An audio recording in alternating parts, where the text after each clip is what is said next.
ইংল্যান্ডের বাজবল কোচকে কেকেআর দল থেকে ছাঁটাই ১২ বছর পর সেই ঘটনায় প্রকাশ্যে এক যুগ পরে একটি ঘটনার কথা হঠাৎ জানালেন গৌতম গম্ভীর।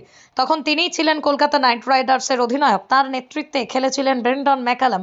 বর্তমানে যিনি ইংল্যান্ডের টেস্ট দলের কোচ, সেই ম্যাকালামের কাছে ক্ষমা চেয়েছিলেন গম্ভীর। ২০১২ সালেই আইপিএল জিতেছিল কলকাতা, হারিয়ে দিয়েছিল চেন্নাই সুপার কিংসকে। গম্ভীরের নেতৃত্বে সেই আইপিএলের জয়ের ম্যাচ সাজঘরে বসে থাকতে হয়েছিল ম্যাকালামকে। বাধ্য হয়ে কিউবি ব্যাটারকে বাদ দিতে হয়েছিল। সেই ঘটনার কথাই জানিয়েছেন গম্ভীর। তিনি বলেন যে ফাইনালের আগে চোট লাগে লক্ষ্মীপতি বালাজির, সেই জায়গায় একজন পেসার প্রয়োজন ছিল, তাই ব্রেটলিকে দলে নেওয়া হয়। বাধ্য হয়ে বাদ দিতে হয় ম্যাকালামকে, কারণ আইপিএলে 4 জনের বেশি বিদেশি খেলানো যায় না। সেই সিদ্ধান্ত গম্ভীরকে কুরে কুরে খাচ্ছিল। তিনি হোটেল থেকে মাঠে যাওয়ার আগেই পুরো দলের সামনে দাঁড়িয়ে ক্ষমা চেয়েছিলেন ম্যাকালামের সামনে। গম্ভীর বলেন, চিপকে খেলা ছিল আমাদের, মাঠে যাওয়ার আগে আমি ম্যাকালামের কাছে ক্ষমা চেয়েছিলাম, পুরো দলের সামনে দাঁড়িয়ে ক্ষমা চেয়েছিলাম। বুঝিয়েছিলাম যে দলের ভারসাম্য বজায় রাখার জন্যই ম্যাকালামকে বাদ দেওয়ার সিদ্ধান্ত নিতে হচ্ছে। কেউ চাইনি, আমি ক্ষমা চাই, কিন্তু সেটা না করলে আমার মনের মধ্যে কুরে কুরে খেত। ম্যাকালামের জায়গায় সুযোগ পেয়েছিলেন মনবিন্দর বিসলা, তিনি ফাইনালে ম্যাচের সেরা হন, দলকে ট্রফি এনে দেন। বিসলার ভূমিকা ছিল বিশেষ উল্লেখ্য।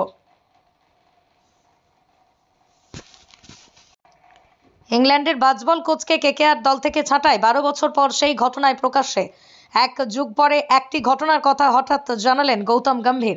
তখন তিনিই ছিলেন কলকাতা নাইট রাইডার্সের অধিনায়ক। তার নেতৃত্বে খেলেছিলেন ব্রেন্ডন ম্যাকালাম। বর্তমানে যিনি ইংল্যান্ডের টেস্ট দলের কোচ, সেই ম্যাকালামের কাছে ক্ষমা চেয়েছিলেন গম্ভীর। ২০১২ সালেই আইপিএল জিতেছিল কলকাতা, হারিয়ে দিয়েছিল চেন্নাই সুপার কিংসকে। গম্ভীরের নেতৃত্বে সেই আইপিএলের জয়ের ম্যাচ সাজঘরে বসে থাকতে হয়েছিল ম্যাকালামকে। বাধ্য হয়ে কিউবি ব্যাটারকে বাদ দিতে হয়েছিল। সেই ঘটনার কথাই জানিয়েছেন গম্ভীর। তিনি বলেন যে ফাইনালের আগে চোট লাগে লক্ষ্মীপতি বালাজির, সেই জায়গায় একজন পেসার প্রয়োজন ছিল, তাই ব্রেটলিকে দলে নেওয়া হয়। বাধ্য হয়ে বাদ দিতে হয় ম্যাকালামকে, কারণ আইপিএলে 4 জনের বেশি বিদেশি খেলানো যায় না। সেই সিদ্ধান্ত গম্ভীরকে কুরে কুরে খাচ্ছিল। তিনি হোটেল থেকে মাঠে যাওয়ার আগেই পুরো দলের সামনে দাঁড়িয়ে ক্ষমা চেয়েছিলেন ম্যাকালামের সামনে। গম্ভীর বলেন, চিপকে খেলা ছিল আমাদের, মাঠে যাওয়ার আগে আমি ম্যাকালামের কাছে ক্ষমা চেয়েছিলাম, পুরো দলের সামনে দাঁড়িয়ে ক্ষমা চেয়েছিলাম। বুঝিয়েছিলাম যে দলের ভারসাম্য বজায় রাখার জন্যই ম্যাকালামকে বাদ দেওয়ার সিদ্ধান্ত নিতে হচ্ছে। কেউ চাইনি, আমি ক্ষমা চাই, কিন্তু সেটা না করলে আমার মনের মধ্যে কুরে কুরে খেত। ম্যাকালামের জায়গায় সুযোগ পেয়েছিলেন মনবিন্দর বিসলা, তিনি ফাইনালে ম্যাচের সেরা হন, দলকে ট্রফি এনে দেন। বিসলার ভূমিকা ছিল বিশেষ উল্লেখ্য। ইংল্যান্ডের বাজবল কোচকে কেকেআর দল থেকে ছাঁটাই ১২ বছর পর সেই ঘটনায় প্রকাশ্যে এক যুগ পরে একটি ঘটনার কথা হঠাৎ জানালেন গৌতম গম্ভীর। তখন তিনিই ছিলেন কলকাতা নাইট রাইডার্সের অধিনায়ক। তার নেতৃত্বে খেলেছিলেন ব্রেন্ডন ম্যাকালাম। বর্তমানে যিনি ইংল্যান্ডের টেস্ট দলের কোচ, সেই ম্যাকালামের কাছে ক্ষমা চেয়েছিলেন গম্ভীর। ২০১২ সালেই আইপিএল জিতেছিল কলকাতা, হারিয়ে দিয়েছিল চেন্নাই সুপার কিংসকে। গম্ভীরের নেতৃত্বে সেই আইপিএলের জয়ের ম্যাচ সাজঘরে বসে থাকতে হয়েছিল ম্যাকালামকে। বাধ্য হয়ে কিউবি ব্যাটারকে বাদ দিতে হয়েছিল। সেই ঘটনার কথাই জানিয়েছেন গম্ভীর।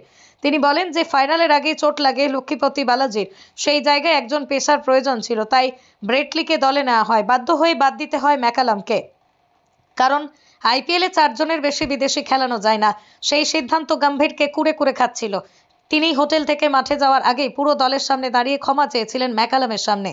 গম্ভীর বলেন, চিপকে খেলা ছিল আমাদের, মাঠে যাওয়ার আগে আমি ম্যাকালামের কাছে ক্ষমা চেয়েছিলাম, পুরো দলের সামনে দাঁড়িয়ে ক্ষমা চেয়েছিলাম। বুঝিয়েছিলাম যে দলের ভারসাম্য বজায় রাখার জন্যই ম্যাকালামকে বাদ দেওয়ার সিদ্ধান্ত নিতে হচ্ছে। কেউ চাইনি, আমি ক্ষমা চাই, কিন্তু সেটা না করলে আমার মনের মধ্যে কুরে কুরে খেত। ম্যাকালামের জায়গায় সুযোগ পেয়েছিলেন মনবিন্দর বিসলা, তিনি ফাইনালে